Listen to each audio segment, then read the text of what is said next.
யாரு செட்டிங்க வேங்க மக ஒண்டியா தான் வந்துக்கிறேன். தில் இருந்தா வாங்களே. முக்கியமான ஒரு ஸ்லாங் பேசணும். ஆனா இந்த டயலாக்கை கேட்டு எதிர்க்க வர்றவங்க சண்டைக்கு வரக்கூடாது. Okay okay. யாரு செட்டிங்க வேங்க மக ஒண்டியா தான் வந்திருக்கேன். தில் இருந்தா வாங்கோ.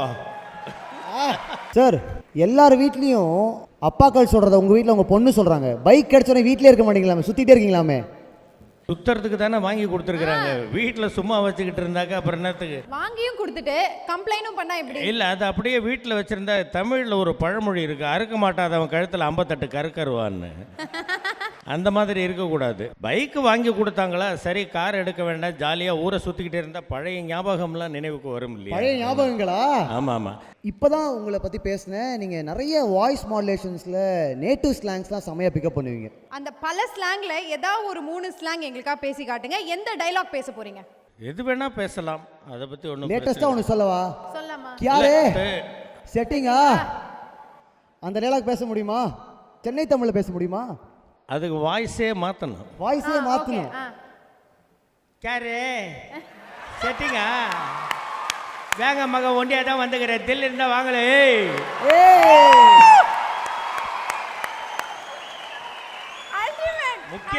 முக்கியமான ஒரு ஸ்லாங் பேசணும்.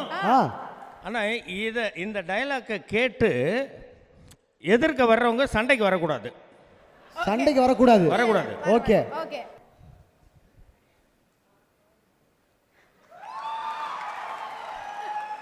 யாரு செட்டிங்க வேங்க மக ஒண்டியா தான் வந்திருக்கேன்.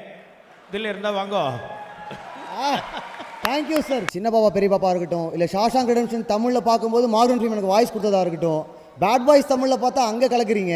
பர்ஃபார்மன்ஸ்னால் உங்களை மிஞ்சிக்க ஆளே கிடையாது. யார் நடித்தாலும் பக்கத்தில் நீங்களும் கலக்கிட்டு இருக்கீங்க. ஹியூமர், ரொமான்ஸ் எல்லாத்தையும் பண்ணுறீங்க. இந்த ஜேர்னியில் இவ்வளோ வெரைட்டி காமிச்சிருக்கீங்க. எவ்வளோ எமோஷ்னல் சார் உங்களோட இந்த ஜேர்னி? ரொம்ப கொஞ்சம் இதுவாக இருக்குது எனக்கு. அதாவது டப்பிங் ஆர்டிஸ்ட்டாக நாங்கள் வாழ்க்கையை தொடங்கும் பொழுது எங்கள் மாமாவும் டப்பிங் ஆர்டிஸ்ட் தான். அப்பையிலேருந்து இன்றைக்கி வரைக்கும் நாங்கள் ஒரே குடும்பமாக அப்படி தான் இருந்துக்கிட்டு இருக்கோம். நான் எத்தனை படங்கள் எவ்வளவு நாட்கள் டப்பிங் தேட்டர்லேயே இருந்திருக்கேன் அப்படிங்கிறதெல்லாம் எங்கள் மாமாவுக்கு தெரியும், எங்கள் ஐயா எஸ்பிஎம் சாருக்கு தெரியும், எங்கள் டிஜே சாருக்கு தெரியும், நிறைய பேருக்கு தெரியும்.